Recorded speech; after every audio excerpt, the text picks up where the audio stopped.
over the disappearance of Imelda Clough. You sent a letter to the police, didn't you?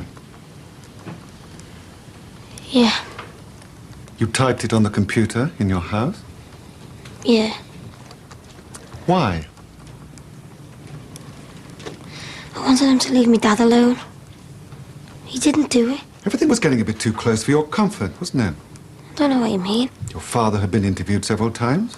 Policemen were taking an interest in your family. Why did you do it? Why write that letter? To help me dad? No, Anthony.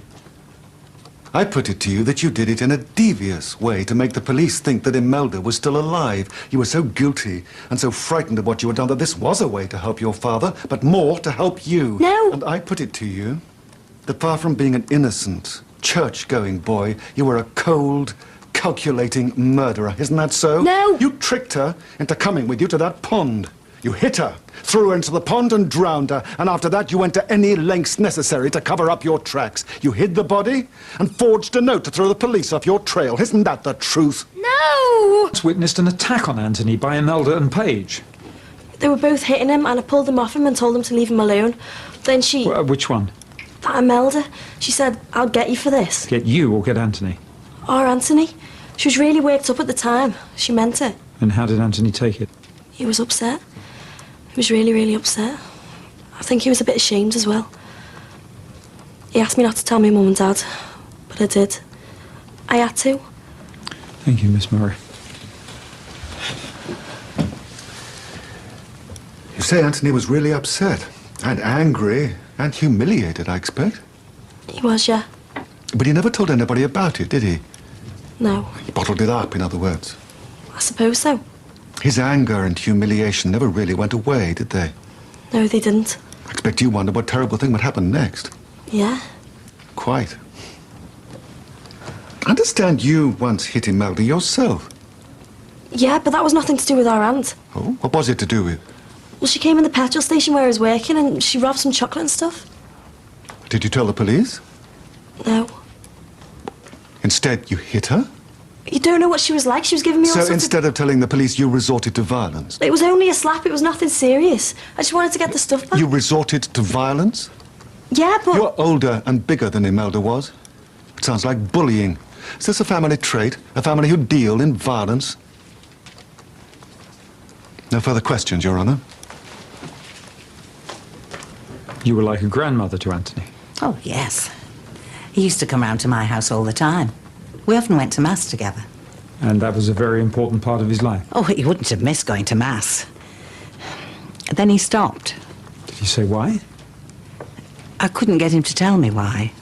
I have no further questions. Just wait there, please. There was a time when he started going to Mass again, was there not? Yes, there was. I'm not sure when. But Easter Sunday, surely you remember that day? Oh, yes, that was the day he ran out of church. On Easter Sunday? Just over a week after Imelda met her death. I didn't know that. I didn't know why he ran out of church. You didn't know why? No.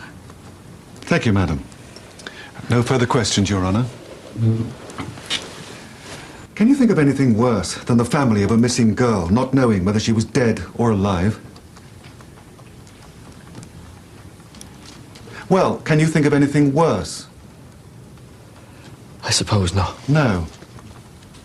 Whether or not your son is guilty of murder here, you at least are guilty of causing the Clough family unnecessary agony and despair. If you put it like that. But you did more.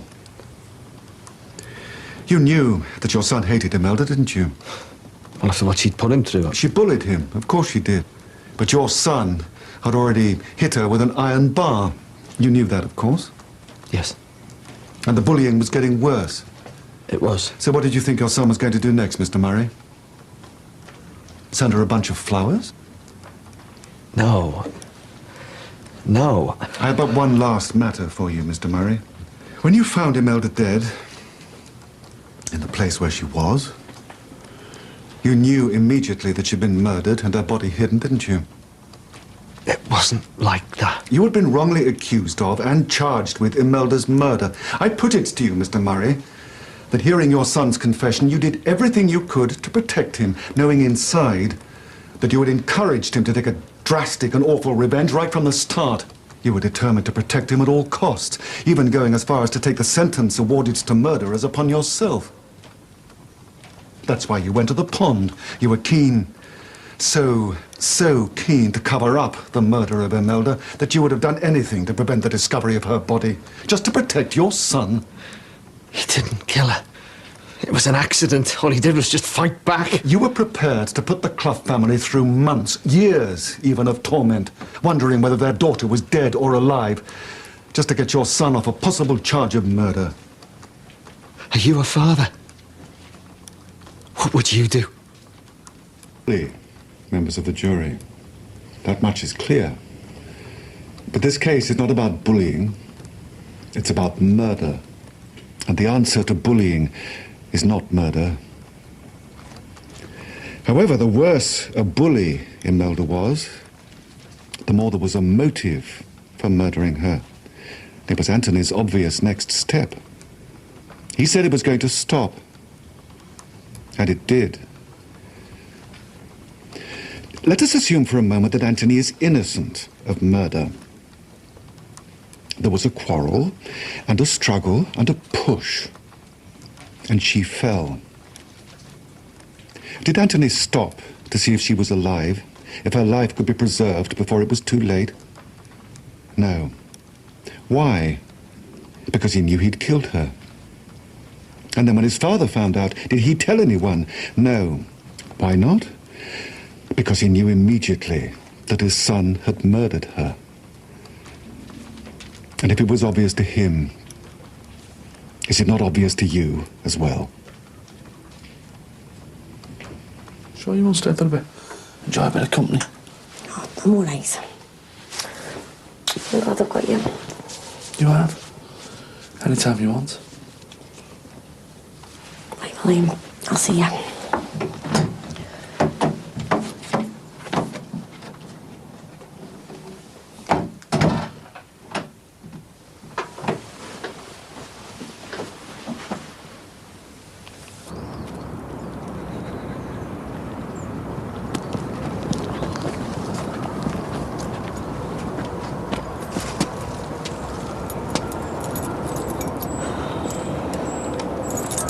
This is a tragic case. A young girl has been killed, and whatever happened, here is a boy who needs help. Let us look at the three main questions in a murder trial. Motive. Did he have the motive? Certainly. Means. Did he have the means? Again, certainly. Opportunity. Most certainly. What else? Lies to the police. If all this had happened on the first occasion, you might indeed wonder whether Anthony had any serious ill intent towards Imelda. But he'd already used an iron bar on her. I put this case quite simply to you. He studied to murder Imelda, and he graduated in those studies. I seek the verdict of murder from you. No, it's not true. It's not true. Court is adjourned.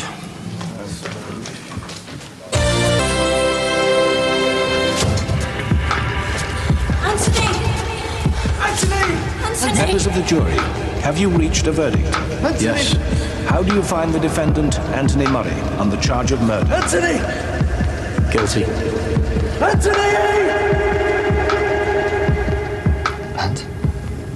Anthony? We best go now, son.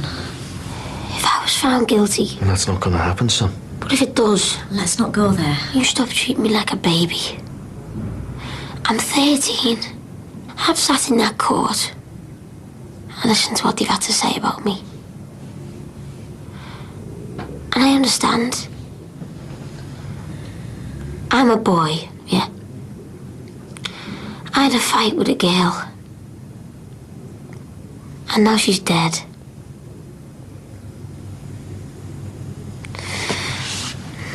Let's go away.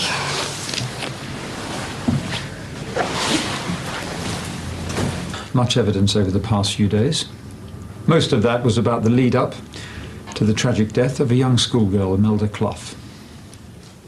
Detailing that lead-up, the prosecution would have you believe that Anthony was some crazed individual who deliberately sought to kill and who indeed carried out that awful act. A cunning murderer who set about to trap his victim and end her life.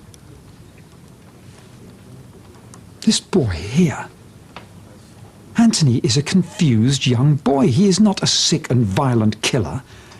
I ask you to put that image out of your minds. I want you to concentrate solely on the facts and not on some melodramatic picture and supposition created by the prosecution. For in the midst of all the evidence about what went on before Imelda Clough's death, and all the sketchy forensic evidence given, there lies a simple story. And it is a story that we can all understand. Some of us may even have experienced this during childhood and, sadly, may be experiencing it now. It is the dreadful story of the classic bully and victim. And yes, we can all understand that the authorities make their best efforts to deal with bullying. And we can all understand that all too often they fail to deal with the problem. So parents are left frustrated and disillusioned, and children like Anthony find themselves isolated and dealing with what to them must seem an unending nightmare. Come to the seniors, Anthony. I don't care if they exclude me forever, and even if they do, I'll still make sure to get you, wherever you are. Now, if an adult is put in a desperate situation, he may resort to desperate means. Anthony was a 12-year-old child. On that dreadful day, Anthony feared for his life, and he ran. He was confused and blinded with fear and terror, and when cornered, he defended himself. You see, I told you, it's a simple story. Bully and victim. Now I ask you to consider this. To convict the defendant of this charge, the prosecution have to convince you that he committed a deliberate, unjustified act. In other words, he must have intended to kill before he can be found guilty. The prosecution have not shown beyond reasonable doubt that Anthony intended to kill Imelda Clough. He didn't set a trap and lure his victim to some isolated spot and commit murder. He was pursued there by a violent bully. He ran and was hunted down like a bewildered fox, and then he fought back. Anthony, the victim, fought back. And by some tragedy, while defending himself, Imelda, unluckily and unfortunately, struck her head. An accident, not murder. Yes, Anthony should have contacted someone and told them what had happened.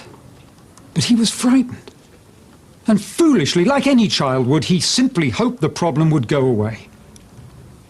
I implore you not to convict a child for his naivety or immaturity. Anthony did not intend to kill Imelda Clough. He fought back. He is no murderer.